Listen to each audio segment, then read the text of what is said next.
otherwise, the steward did not participate, for he never set eyes on the dragon without valorously turning tail.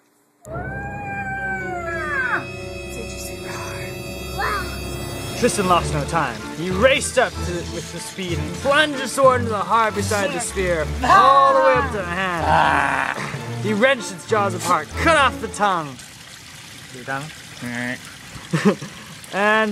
But he espied the shimmer of a fair-sized pool into which a cool whale tumbled.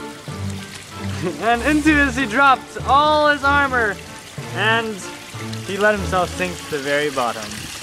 Chevalier, demoiselle, ma boule is saute ma belle. Ah, there goes the dragon's head.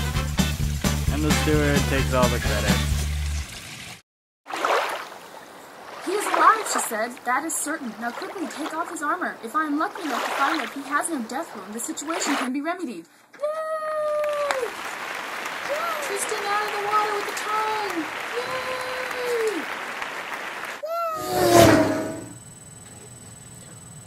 Oh, look at me! I slayed the dragon! Show me the tongue. What? What? Huh? Aha! I have the tongue and I'm Tristan. Take that!